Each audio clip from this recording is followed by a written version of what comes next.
Okay, thank you for your question, but I can hear the unasked question, which is how come a bank should be involved in protecting the ocean? Is it about communication or corporate philanthropy? No, for us, it's about doing real good positive impact business with our clients in the ocean-related activities. So prior to taking those commitments to protect the ocean, we had an in-depth dialogue with different stakeholders because we don't have the expertise, we are only bankers. So we worked with our clients, we worked with NGOs, with think tanks, with scientists, in order to better understand the situation and to take into account all the different issues. So at the end of the day, what we decided is first to finance the current situation in the best responsible way.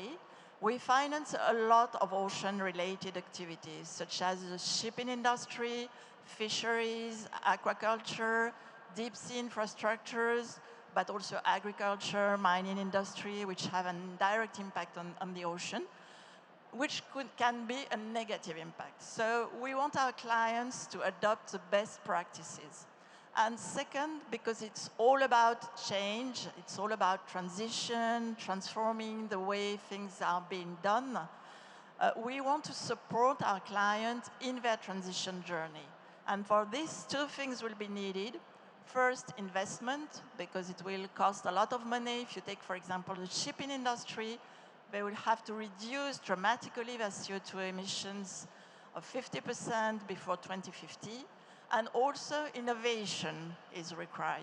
So that's why we work also with incubators, startups, accelerators, and we also support scientists and the fundamental research. So in a nutshell, that's what we want to do to protect the ocean. Okay, now I understand much better the connection. Thanks for sharing that. And so, Philippine, so you are with Surfrider Europe, and so I guess it's a civil NGO, or? Absolutely. Yeah. So can you tell me, so what is Surfrider Europe and how do you, play your bit in managing the ocean? Yes. First of all, I would like to share the apologies of Antidia Citores, who is a spokeswoman of Surfrider Foundation Europe, who couldn't make it for today, but I will do my best to replace her. So Surfrider Foundation Europe is an NGO which is dedicated to the protection of the ocean. It was founded in the 90s by European surfers who wanted to protect their beaches from the pollution. And now we're in 2020 celebrating our 30th anniversary, and we're very proud of all the roads we did. Because now we have with us a very strong community of surfers, of course, but also of all the people who really love the ocean and want to bring energy and want to bring their creativity for its protection.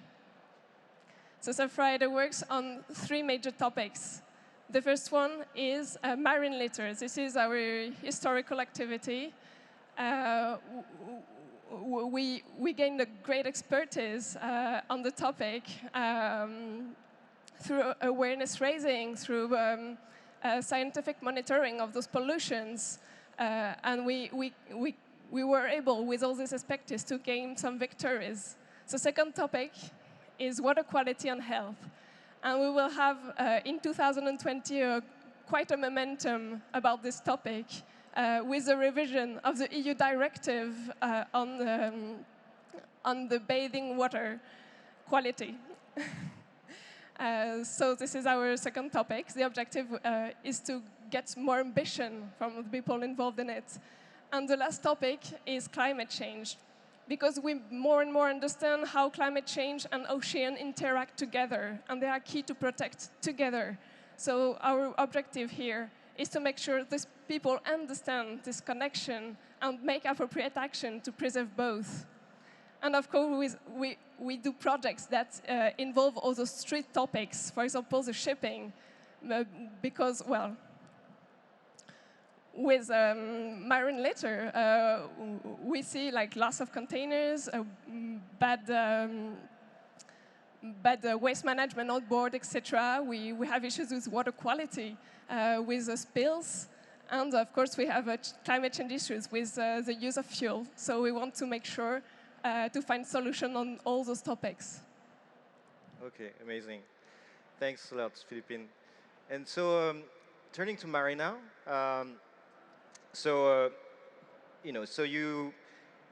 we think we know what JEDI is, but in fact, we don't really know. So I guess you were going to explain to us what it is and how you are leveraging, creating this initiative to leverage collective intelligence to solve the problems of planet, including the ocean. Please tell us a few words about it. Okay, so we are the new JEDI. I think you already know Luke Skywalker. Now it's a JEDI, and you can join forces, so everybody here can be involved in the new JEDI, which is a good news, right?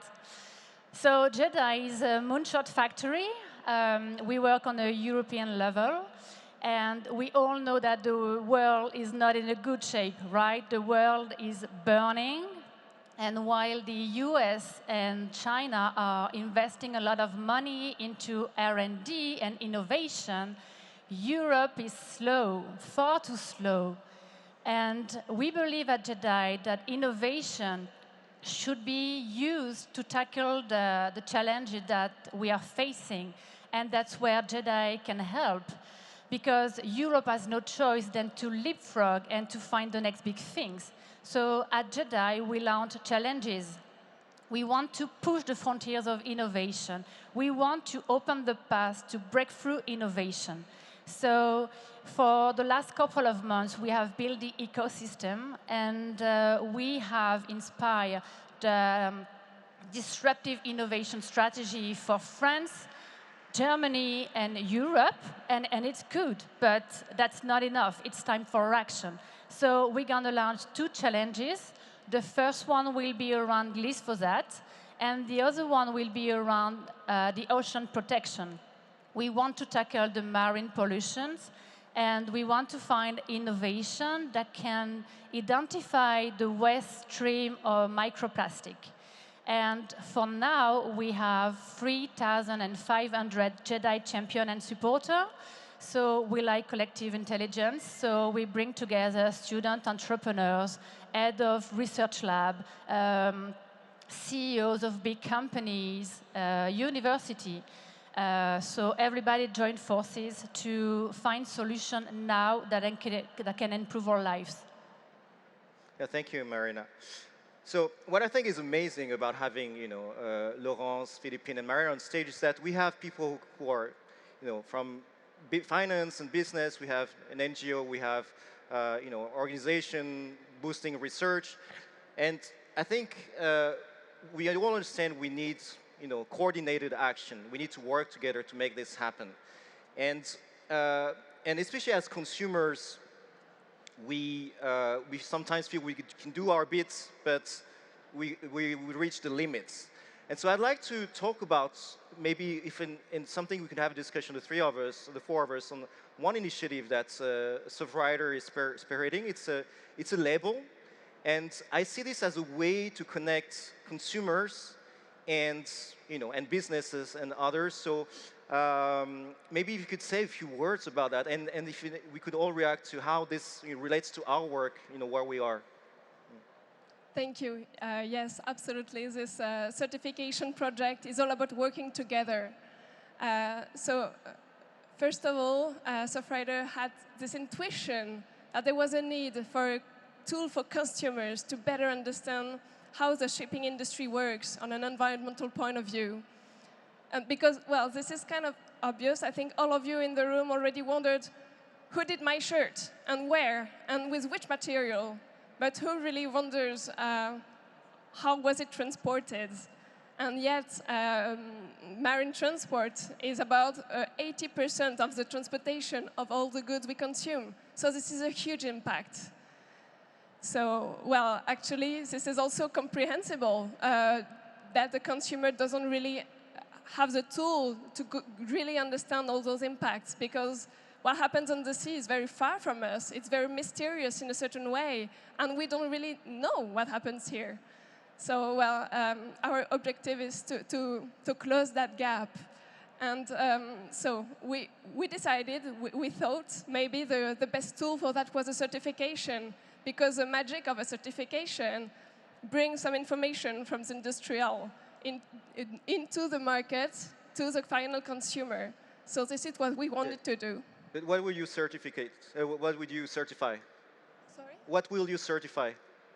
That's a good question. So the first basis is to work with ship owners, Okay. to get some information on what happens on board, what is the process, how do they manage the waste, and how do they recycle their ships. So the idea is to work with them at the very beginning to make a tool that can build trust. So this is a very important part of what we wanted to do. We wanted something transparent. We wanted something where we could find information online. We wanted something reliable with an audit to make sure there was trust at the heart of the process. We wanted it to be multi-stakeholders. We wanted to be able to invite chargers, to invite ports, to invite shipbuilders, not only ship owners, NGOs, banks also. That's why we were really lucky to have, for example, BNP in our advisory committee to give the opinion of a bank that finances the shipping industry.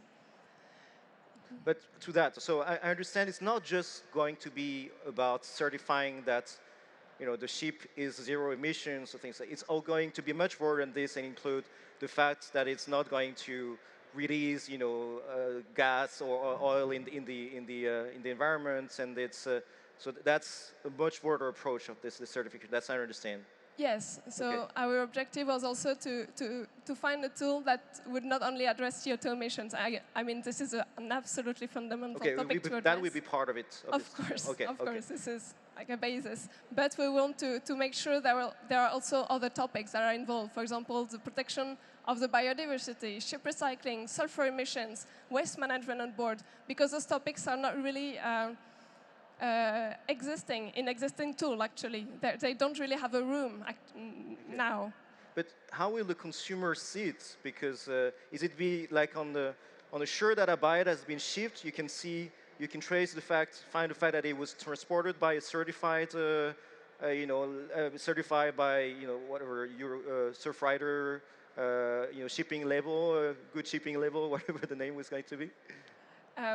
Actually, 2 years ago, we organized a vast consultation called Voice for the Ocean in order to better understand how the European citizens saw the best priorities to protect the ocean.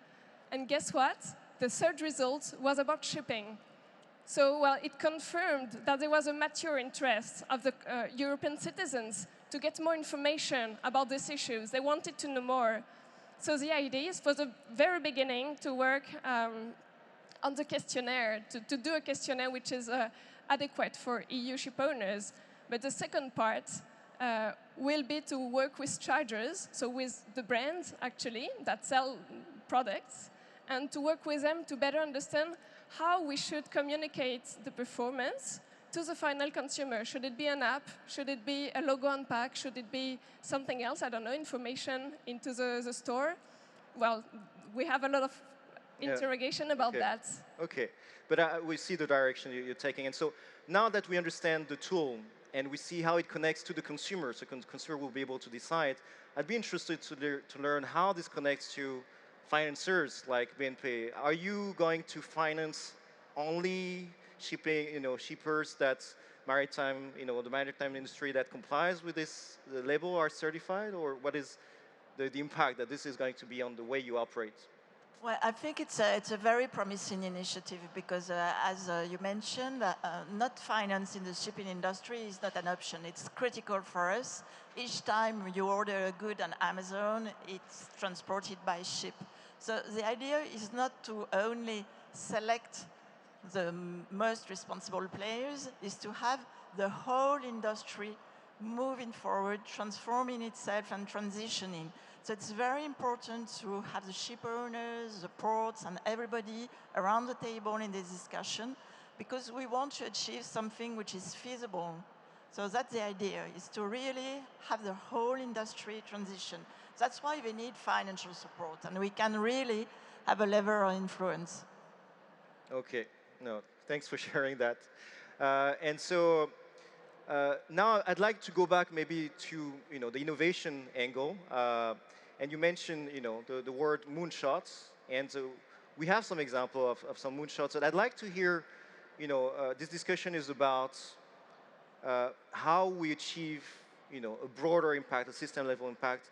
And maybe if you can give an example of a moonshot, that what you're trying to create for ocean that has worked, and why how this model can be relevant for what we want to do. So at JEDI, we would like to create change thanks to two specificity, I guess. The first one is the methodology and the ecosystem. So the methodology is inspired by the DARPA. The DARPA is the American Agency for the National Security. So they initiate the path for breakthrough innovation, such as internet, Siri, GPS, and so forth. And they are very military concerned, where we are more proud to be Europeans. So we are driven by European value and by a purpose-driven approach. And we join forces. We would like to gather all the stakeholders, research, university, because we believe in collective intelligence. And we express that in the second thing, the second specificity, which is the governance. The governance is not top-down. I think we are done. I mean, this is not manageable at the 21st century. So our governance is co-managed by the tech and the innovation ecosystem in Europe. So that means that a student, an entrepreneur, a CEO of big or large company, they are the same level. And to give an example, yeah, we would like to find solution regarding the oceans. And if we find solution to detect the microplastic, I think it will be like a big breakthrough. So the methodology will help, the governance will help, and then the tools. And to come back to the subject of the ocean governance, I think it is complex because the ocean governance can be carried out at different levels. So you have local, national, international, but there is a need for a link between all those organizations, because those organizations today, they don't have the power and the authority and the instrument for the enforcement of the law and for the compliance. And it is complex because the ocean, this is a common good. They don't belong to anyone, and so they belong to everybody. And 2/3 of the seas and the ocean are open waters. That means that when you are on the high seas, you are free and you can do pretty much what you like. And the fact that it is a common, it is a great threat and a great opportunity at the same time. Why? A great threat because everybody uses the ocean resources as shared resources, but nobody takes responsibility in caring for them. And a great opportunity, why? Because we have the chance to try something new. We can try a universal governance, for example. I'm very inspired by the space industry. I'm passionate by the ocean and space, and I found that they are related. Space is also a common good. So I think we should be inspired by the work that the space organizations are doing, because it facilitates the international cooperation. And for that, I do believe in three powers. The first one is exploration. As Captain Kirk said in Star Trek, the exploration is we go where we have never been before with audacity. And today, only 5% of the ocean have been explored in a systemic way. What does it mean? It means that we better know the surface of Mars and the moon than the bottom of our oceans. So how can we possibly know how to act in their best interest if we don't know how they work? The second power is the collective intelligence. We need to gather and join forces and to give people the tools and the methodology to go faster and to prototype solution, test and learn. And the third power is the power of action. We all have a responsibility here we need to take our power back, because if we wait everything from the state and the institution, they are not agile. So we all have a responsibility and a role to play in protecting the ocean. So I invite you to take your power back and to act and have a responsible behavior.